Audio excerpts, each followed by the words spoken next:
Welcome back to reaction perfection channel. और इस channel पर अभी हम जिस वीडियो के ऊपर रिएक्शन देने जा रहे हैं वो वीडियो है टॉप 10 इंडियन सीईओज। और ये जिस चैनल की वीडियो है वो टॉप 10 हिंदी का चैनल है। और इस वीडियो को देखते हैं कि इस वीडियो में टॉप 10 सीईओज कौन से हैं। वीडियो की जो अपलोडिंग डेट है वो है 11 मार्च 2020। अच्छा, इस वीडियो की भी बहुत रिक्वेस्ट आई थी ना हमें कमेंट सेक्शन में, तो हमने बोला चलो आज ज़रा इस वीडियो को भी बना लिया जाए। और हाँ, टॉप 10 हिंदी है, चलो स्टार्ट करते हैं इस वीडियो को। टॉप 10 इंडियन सीईओज, 10 एक दो का तो पता है शक्तिशाली मुझे, भारतीय सुंदर पिचाई है सीईओज। जैसे। दोस्तों, भारत बहुत ही पुराने समय से विश्व गुरु रहा है। हमने दुनिया को बहुत सारे वैसे गुरु तो स्कॉलर्स बड़े दिए हैं पैदा और किए बहुत भारत सारे में। ऐसी शख्सियत भी भारत से निकली हैं जिन्होंने दुनिया को मैनेजमेंट सिखाई। इसके अलावा टेक्निकल और No doubt। कल्चरल नॉलेज में भी इंडिया किसी से भी कल्चर पीछे बड़ा नहीं प्यारा था। है इंडिया का। उदाहरण के लिए आप स्वामी कल्चर की ये वो विवेकानंद, राजा राम करते हैं मोहन ना, रॉय, अक्कासी करते हैं। चाणक्य और सबसे ज्यादा प्रभावशाली महात्मा गांधी को देख सकते हैं। लेकिन क्या 21वीं सदी में भारत विश्व गुरु नहीं रहा? क्या हमारे पास अब वो मैनेजमेंट एबिलिटी नहीं है? अगर आपको लगता है कि ऐसा है तो इस वीडियो को पूरा जरूर देखें, क्योंकि इस वीडियो में हम बात करेंगे उन 10 सीईओज की जिन्होंने पूरी दुनिया में भारत का बोलबाला कायम रखा है। वीडियो में आगे बढ़ने से पहले हमारे चैनल टॉप 10 हिंदी को सब्सक्राइब करना ना भूलिएगा। 10 हमारे चैनल को भी सब्सक्राइब कीजिए। पेप्सिको की एक्स सीईओ इंदिरा नूई को कौन नहीं जानता? इंदिरा नूई में उनके को वर्कर्स को हमेशा एक अच्छे लीडर के गुण दिखाई देते थे। इंदिरा नूई का विजन और उनकी अपनी गलतियों को एक्सेप्ट करने की खूबी ही उनसे सबसे अलग बनाती थी। पेप्सिको की इस सीईओ की लीडरशिप का प्रभाव उनकी कंपनी के रिजल्ट खुद बताते हैं। पेप्सिको का साल 2006 में 2,51,000 करोड़ रुपए का रेवेन्यू साल 2017 तक बढ़कर 4,60,000 करोड़ रुपए रेवेन्यू बताते हैं ना, और लास्ट ईयर के दिमाग एंड में तक जो ना इधर उनकी लगता कंपनी है का शेयर होल्डर रिटर्न दिमाग सटक गया। 62% तक पहुंच चुका था। इंदिरा नूई ने अपनी कंपनी में परफॉर्मेंस विद पर्पस विजन को शुरू किया, जिसकी वजह से उनकी कंपनी को लॉन्ग टर्म की ग्रोथ मिली और साथ ही साथ इसका सोसाइटी और एनवायरनमेंट पर भी अच्छा प्रभाव पड़ा। पिछले साल अक्टूबर में इंदिरा नूई अपनी पोस्ट से रिटायर हो गई। उन्होंने अपने पीछे एक ऐसी कंपनी छोड़ी जिसका फ्यूचर अपार संभावनाओं से भरा है। इंदिरा नूई का जन्म तमिलनाडु के मद्रास इंडिया में शहर तो में मिलती हुआ है। था। उन्होंने अपने bachelor degree Madras Christian college और एमबीए डिग्री IIM कोलकाता से प्राप्त की। अपना career Johnson and Johnson company में एक प्रोडक्ट मैनेजर के तौर पर शुरू करने से लेकर पेप्सिको कंपनी के सीईओ बनने तक के सफर में इंदिरा ने उन तमाम आने वाली महिलाओं के लिए भी नए रास्ते खोल दिए हैं जो अपनी जिंदगी में कुछ बड़ा कर पाने की चाह रखती हैं। आज की डेट में इंदिरा अमेज़न कंपनी के बोर्ड ऑफ डायरेक्टर की एक मेंबर के रूप में काम कर रही हैं। इतनी बड़ी कंपनी है, जॉर्ज क्यूरियन। बोर्ड ऑफ डायरेक्टर साल है। 2015 में जॉर्ज क्यूरियन स्टोरेज और data management company net app के सीईओ चुने गए थे। इससे पहले सितंबर 2013 से लेकर मई 2015 तक करीब 2 सालों के लिए वो इसी कंपनी में प्रोडक्ट ऑपरेशन के एग्जीक्यूटिव वाइस प्रेसिडेंट थे। साल 2011 में क्यूरियन ने स्टोरेज सॉल्यूशन ग्रुप के सीनियर वाइस प्रेसिडेंट के रूप में नेट ऐप से जुड़े थे। नेट ऐप के सीईओ के रूप में जॉर्ज क्यूरियन की सैलरी 95 करोड़ रुपए तक की है। जॉर्ज क्यूरियन का जन्म केरल के कोट्टायम जिले में हुआ था। 95 करोड़ उन्होंने salary. Bachelor in engineering Indian Princeton rupees. University से और एमबीए स्टैनफोर्ड यूनिवर्सिटी से की। अपने करियर की पहली जॉब उन्होंने 1996 में ऑरेकल कंपनी में की थी, जहां पहली जॉब ही Oracle में। मैनेजमेंट और डेवलपमेंट डिपार्टमेंट में काम किया। इसके Database बाद management। ऑरेकल में ही उन्हें हाँ। सर्वर टेक्नोलॉजी डिवीजन का अभी भी सीनियर वाइस प्रेसिडेंट बना दिया गया। बेहतरीन डेटाबेस जॉर्ज की है। गाइडेंस और सपोर्ट में इस कंपनी ने उस वक्त सबसे ज्यादा ग्रोथ अचीव की थी। इसके बाद आगे भी उन्होंने ऑरेकल डेटाबेस, फ्यूजन मिडलवेयर और सप्लाई चेन मैनेजमेंट की बैकबोन के जैसे काम किया। उसके बाद जॉर्ज क्यूरियन ने सिस्को सिस्टम्स में एप्लीकेशन नेटवर्क और स्विचिंग टेक्नोलॉजी में बतौर जनरल मैनेजर और वाइस प्रेसिडेंट काम किया। 8 अरविंद कृष्णा। अरविंद कृष्ण के बारे में हो सकता है आप बहुत ज्यादा कुछ ना जानते हो। अरविंद कृष्ण को अभी हाल ही में IBM यानी इंटरनेशनल बिजनेस मशीन कंपनी का सीईओ बनाया गया है। दोस्तों, अरविंद IBM का CEO IIT बना में है। पढ़ चुके छात्र देख हैं। रहा हूँ कि वर्ष इतनी 1962 बड़ी में अरविंद कंपनी का जन्म दुनिया की IBM। आंध्र प्रदेश में पश्चिमी गोदावरी ये जिले में बड़ी हुआ बड़ी था। कंपनी अरविंद IBM में और चर्चा ये में अभी आई जब उन्होंने नंबर 8 2 चल साल रहे हैं। पहले एक धुआंधार स्पीच डिलीवर की, नंबर 1 कहाँ पे होंगे? जिसके वो तो बाद लगता है उन्हें सुंदर बहुत पिचाई ज्यादा होंगे सराहा नंबर गया 1। अरविंद 6 अप्रैल 2020 में IBM के 10वें सीईओ होंगे। इसके साथ ही आपको ये बताना चाहूंगा कि अरविंद ने PhD भी की है। अरविंद ने IBM ज्वाइन की थी साल 1990 में। तब उनकी उम्र केवल 28 वर्ष थी। इतनी छोटी 28 उम्र में साल। इतना बड़ा ब्रेक मिलना एक बड़ी बात तो थी ही, लेकिन उससे भी ज्यादा सफलता अरविंद के लिए इंतजार कर रही थी। उन्हें उनके लगातार अच्छे कामों के लिए IBM के क्लाउड और कॉग्निटिव सॉफ्टवेयर का वाइस प्रेसिडेंट बना दिया गया था। उन्हें IBM के ही रेड हैट को लगभग 2,34,000 करोड़ तक के टर्नओवर पर पहुंचाने के लिए जाना जाता है। ये सब उनकी एक स्पीच से शुरू हुआ था। हम ये उम्मीद करते हैं कि अरविंद जी भी सुंदर पिचाई, सत्य नडेला और शांतनु नारायण की तरह भारत का नाम ऊंचा करेंगे। 7. संजय मेहरोत्रा। मेरे ख्याल है अभी कर दिया उन्होंने में उनसे पले बड़े नाम और संजय क्या मेहरोत्रा कहें। आज के संजय टाइम मेहरोत्रा पर है। माइक्रोन टेक्नोलॉजी इनकॉर्पोरेशन के माइक्रोन CEO टेक्नोलॉजी। हैं। इसके अलावा संजय 1988 में बनी सैनडिस्क कंपनी के को-फाउंडर भी SanDisk के तो हैं मेमोरी और कार्ड 2016 और बहुत तक सारी उसके और भी CEO प्रोडक्ट भी हैं। रह चुके हैं। उसके बाद यार कोई- सैनडिस्क को कोई किसी वेस्टर्न से कम डिजिटल नहीं। नाम की कंपनी द्वारा खरीद लिया गया। CEOs हैं, संजय ने निहायत इलेक्ट्रिकल काबिल लोग। इंजीनियरिंग और कंप्यूटर साइंस में अपनी बैचलर्स और मास्टर्स की डिग्री यूनिवर्सिटी ऑफ कैलिफोर्निया ताल्लुक कहाँ से बर्कले से रखते हैं? प्राप्त की है। संजय मेहरोत्रा ने non volatile semiconductor memory industry में 30 से ज्यादा साल तक काम किया है। इसके अलावा मेहरोत्रा के नाम पर 70 से भी ज्यादा पेटेंट्स हैं। उन्होंने नॉन वोलेटाइल मेमोरी डिजाइन और फ्लैश मेमोरी से जुड़े कई आर्टिकल्स भी पब्लिश करवाए हैं। माइक्रोन के CEO रहते हुए मेहरोत्रा को अमेरिका की सेमीकंडक्टर इंडस्ट्री एसोसिएशन में वर्ष 2019 के लिए चेयरमैन भी बनाया गया था। 6. फ्रांसिस्को डिसूजा। फ्रांसिस्को डिसूजा भारतीय मूल के बिजनेसमैन हैं। इनका जन्म कीनिया के नैरोबी शहर में हुआ था। वर्तमान में वे कॉग्निजेंट कंपनी के CEO होने के साथ साथ बोर्ड ऑफ डायरेक्टर के मेंबर भी हैं। कॉग्निजेंट एक प्रोफेशनल सर्विसेज कंपनी है जो पूरी दुनिया में फैले अपने क्लाइंट्स को उनके बिजनेस, ऑपरेशन और टेक्नोलॉजी मॉडल्स को डिजिटली सेटअप करने में मदद करती है। उन्होंने अपनी ग्रेजुएशन बिजनेस एडमिनिस्ट्रेशन में मकाऊ की यूनिवर्सिटी ऑफ ईस्ट एशिया से पूरी की। उसके अलावा उन्होंने पिट्सबर्ग की कॉर्नेगी मेलोन यूनिवर्सिटी से MBA भी किया है। साल 1994 में फ्रांसिस्को ने कॉग्निजेंट कंपनी को फाउंड किया था और 2007 से ही वो इस कंपनी के CEO की सीट संभाल रहे हैं। उनके CEO बनने के बाद उनकी कंपनी की रेवेन्यू ग्रोथ 14,300 करोड़ रुपए से बढ़कर साल 2017 में 1,300,000 करोड़ रुपए हो गई थी। कॉग्निजेंट को फॉर्च्यून 500 की लिस्ट में 192वें प्लेस पर रखा गया था और यह लगातार दुनिया भर में सबसे ज्यादा पसंद की जाने वाली लिस्ट में खुद को बनाए हुए है। 5. शांतनु नारायण। शांतनु नारायण प्रेजेंटली Adobe के एडोबी CEO सिस्टम्स इनकॉर्पोरेशन के CEO हैं।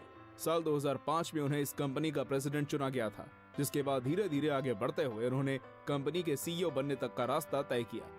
इसके अलावा साल 2019 में उन्हें भारत के सबसे बड़े सम्मान में से एक पद्मश्री से भी नवाजा गया था। तेलंगाना के हैदराबाद में साल 1962 में शांतनु का जन्म हुआ था। शांतनु ने ओस्मानिया यूनिवर्सिटी से इलेक्ट्रिकल और कम्युनिकेशन इंजीनियरिंग में अपनी ग्रेजुएशन पूरी की। साथ ही साथ उन्होंने बर्कले की यूनिवर्सिटी ऑफ कैलिफोर्निया से MBA और ओहायो की ग्रीन स्टेट यूनिवर्सिटी से कंप्यूटर साइंस में मास्टर्स भी किया। उनके करियर की शुरुआत एप्पल कंपनी से हुई, एजुकेशन जहां बहुत उन्होंने ज्यादा है। सिलिकॉन ग्राफिक्स के कई प्रोजेक्ट्स पर काम किया और एक नई डिजिटल फोटो शेयरिंग कंपनी पिक्ट्रा भी बनाई।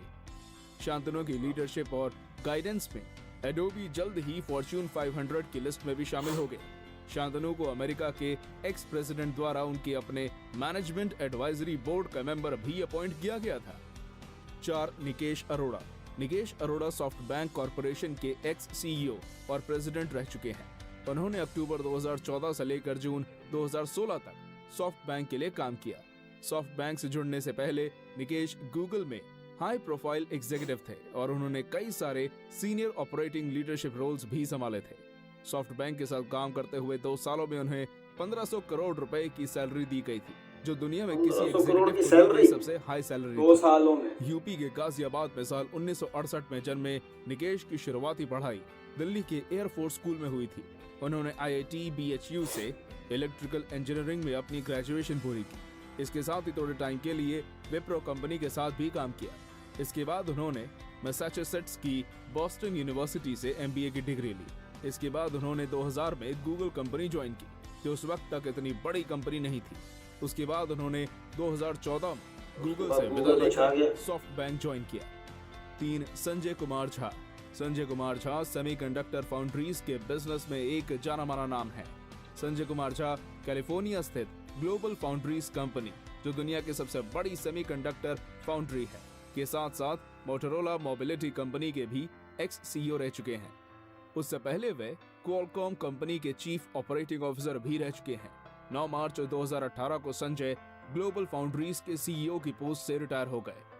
संजय कुमार झा का जन्म 1963 में बिहार में हुआ था। उन्होंने यूनिवर्सिटी ऑफ लिवरपूल से इलेक्ट्रॉनिक इंजीनियरिंग में ग्रेजुएशन की सीईओज के और जितने भी दिखाए उनकी यूनिवर्सिटी एजुकेशन जो है ना ऑफ बाहर से इलेक्ट्रॉनिक इंजीनियरिंग में पीएचडी भी की। साल 2011 में उन्हें यूनिवर्सिटी ऑफ स्ट्रेथक्लाइड द्वारा डॉक्टरेट इन साइंस की ऑनररी डिग्री भी दी गई थी। संजय ने अपने करियर की शुरुआत 1994 में क्वालकॉम में एक सीनियर इंजीनियरिंग की पोस्ट से की थी।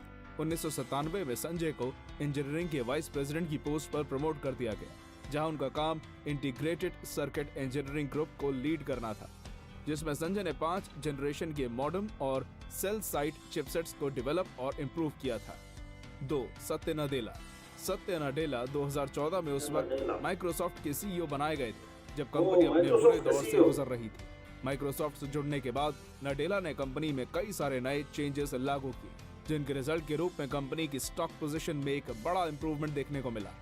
अपने कंपटीशन के साथ पार्टनरशिप करके, ओपन सोर्स सॉफ्टवेयर प्रोजेक्ट्स करके और पूरी कंपनी को एक मेन मिशन से जोड़कर माइक्रोसॉफ्ट कंपनी वापस अपनी पोजीशन हासिल करने में कामयाब हो गई। सत्य 4 फरवरी 2014 को ऑफिशियली माइक्रोसॉफ्ट के सीईओ अपॉइंट किए गए थे। उनसे पहले के सीईओ स्टीव बॉलमर ने अगस्त 2013 में बिल गेट्स को अपना इस्तीफा सौंप दिया था। इसके बाद बिल गेट्स और बॉलमर दोनों ने मिलकर कंपनी को उन मुश्किल हालातों से बाहर निकालने की जिम्मेदारी सत्या के कंधों पर रख दी, जिस पर सत्या ने कंपनी को अपनी 100% एफर्ट देते हुए उसे सारी मुश्किलों से बाहर निकाला।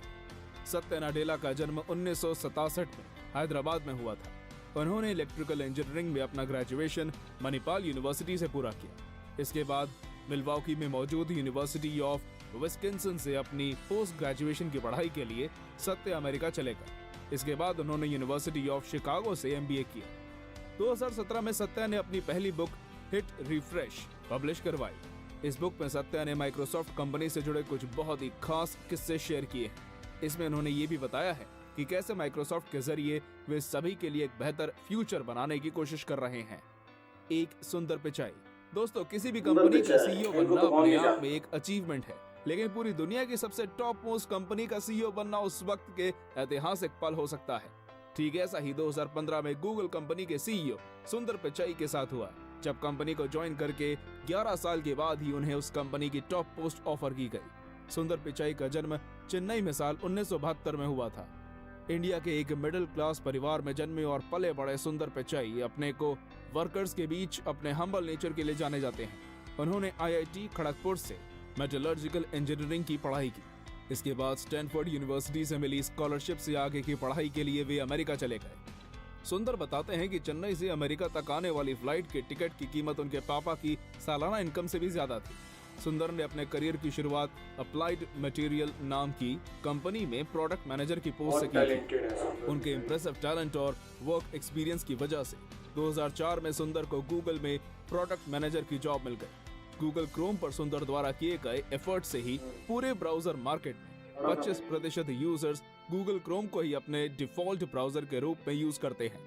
पिचाई के सीईओ बनने के बाद गूगल को अप्रत्याशित सक्सेस और रेवेन्यू ग्रोथ मिला। गूगल के स्टॉक प्राइस पिचाई के आने के बाद से 90% तक बढ़ चुके हैं। तो दोस्तों, ये थे वो सीईओ जिनके इशारों पर पूरी दुनिया में ब्रांड्स चलते हैं। इन सभी लोगों पर हमें बहुत ज्यादा गर्व है।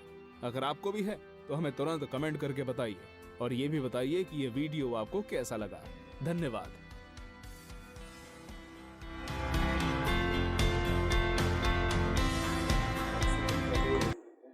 वीडियो तो बहुत जबरदस्त, मुझे एक चीज़ बहुत ज़बरदस्त लगी कि भारत के अंदर इतने ज़्यादा टैलेंटेड किस्म के सीईओज जिनकी एजुकेशन, इल्मी काबिलियत बहुत ही आला है यार। अच्छा, हाँ, एक जो अभी लास्ट में सुंदर पिचाई के बारे में बता रहे थे ना, आज हम लोग जो गूगल क्रोम इतना फास्ट है, इतना ज़्यादा यूज़ हो रहा है, तो उसके इतना उसको लेवल अप करने के लिए जो पूरा बैकग्राउंड पे एफर्ट है ना, वो सारी सुंदर पिचाई। मुझे तो उसने ज़्यादा इंस्पायर किया IBM के जो सीईओ, क्या बात है यार उनकी, क्या कमाल है। अच्छा, ये भी नहीं है कि इतना लॉन्ग टाइम लगा उनको सीईओज बनने के लिए। मेरे बेसिकली जो 10-12 साल के अरसे में उन्होंने ज्वाइनिंग के बड़ी पोस्ट उनको ऑफर्स हो जाती थी। बड़ी बात यह है कि इंडिया के जो सीईओज हैं, दुनिया की जो बड़ी बड़ी बिग जाइंट मल्टीनेशनल कंपनीज हैं उनके सीईओज लगे। हाँ, एडोब, IBM, माइक्रोसॉफ्ट, गूगल, कोलबॉन। हाँ, तो ये मतलब इतनी सारी और पेप्सी वाली वो जो लेडीज थी, हाँ, सब क्या बात है यार, इतने ज्यादा टैलेंटेड लोग। और आज भी गुरु पैदा हो रहे हैं भारत में, जैसे पहले पैदा होते थे आज भी वैसे ही गुरु पैदा हो रहे हैं। हाँ, ये जो बेसिकली जो रीजन है ना वो है आपकी एजुकेशन, बेसिक एजुकेशन बहुत जबरदस्त थी इनकी। और उसके बाद फिर सबने, मैंने कॉमन देखा है इनमें अक्सर ने MBA किया हुआ है, हाँ, बिजनेस एडमिनिस्ट्रेशन के अंदर। ज्यादातर जो थी ना इनके, वो ज्यादा या तो यूरोप से किया हुआ है या फिर अमेरिका से, इन दो एजुकेशन है आप कहीं से भी लें। लेकिन ये भी बड़े गर्व की बात है कि वो दुनिया की बड़ी बेहतरीन कंपनीज के अंदर मेरे लिए तो छोटी मोटी जॉब नहीं है, और कंपनीज को कहाँ से कहाँ पहुंचा दिया उन लोगों ने, ये और बड़ी बात है उसके अंदर। इन सीईओज में मुझे तो ज्यादा मोटिवेशनल जो है वो सुंदर पिचाई लगे, क्योंकि एक तो उनका बैकग्राउंड पे जो ताल्लुक था वो एक मिडिल क्लास फैमिली से था, और उसके बाद जो आज वो इस लेवल पे हैं तो उनके पीछे सारा उनका टैलेंट है, क्योंकि उन्होंने बहुत सारे गूगल के प्रोडक्ट्स को जो है वो 0 से 100 तक पहुंचाया, जिसकी वजह से आज वो इस पोस्ट पे हैं, और वो उसको डिजर्व करते हैं इस चीज की। हाँ, सही बात है, इस चीज को डिजर्व करते हैं। बहरहाल ये तो बड़ा हमें इंस्पायर किया इस वीडियो ने, और खासतौर पे ये 10 CEOs ने इनकी। और आजकल तो वैसे भी मुझे ज्यादा मोटिवेशन मिले, क्योंकि मैं डॉक्टर विवेक बिंद्रा की बहुत सारी वीडियोस देख रहा हूँ, जिसमें वो इंसान को ना ऐसा इंस्पायर कर देते हैं ना जब उनकी वीडियो देखो तो ये भी जो वीडियो थी ये भी तकरीबन मोटिवेशनल ही लगी है मुझे, कि हम लोग भी तो MBA वगैरह करके और अपना टैलेंट शो करके इस पोस्ट पे जा सकते हैं। क्यों, क्या कहते हो? अभी तो हमारा टैलेंट रिएक्शन परफेक्शन में ही आप देख रहे होंगे। हाँ, तो अब हम विदा करते हैं अपने आप को यहाँ से। तो जाने से पहले हमारे चैनल को सब्सक्राइब करें, लाइक करें, शेयर करें, कमेंट्स करें अच्छे अच्छे, और सजेशन दें नए वीडियोस की। बिल्कुल जो लेटेस्ट वीडियोस आई होती है ना, आप उनका हमें कमेंट्स में लिखें कि इन पे हम रिएक्शन दें। आप मेरी बात सुन रहे हैं तो मेरी बात सुने एक दफ़ा। ये नीचे जो रेड बटन आ रहा है सब्सक्राइब का, इसको दबाते हुए कितना टाइम लगेगा? बस आपने थोड़ा सा स्क्रॉल अप करना और नीचे बटन दबा देना सब्सक्राइब। कर दो यार भाई, कर उसका दो। फायदा ये है कि हमारी जितनी भी लेटेस्ट वीडियोस आएंगी वो सारी आपके पास पहले पहुंचेंगी, तो आप हमारे आपका लिए भी फायदा, बहुत, हमारा भी फायदा। आप हमारे लिए बहुत अहम है, तो ये चैनल भी आप लोगों के लिए बहुत अहम है। हाँ, बेसिकली ये चैनल हमने आप लोगों के लिए ही बनाया है। हम सारी जो वीडियोस हैं इंडिया की कवर करते हैं, तो आप भी अगर हमें सपोर्ट नहीं करेंगे तो फिर मजा नहीं आएगा ऐसे। तो मिलते हैं आपसे अगली वीडियो में, तब तक के लिए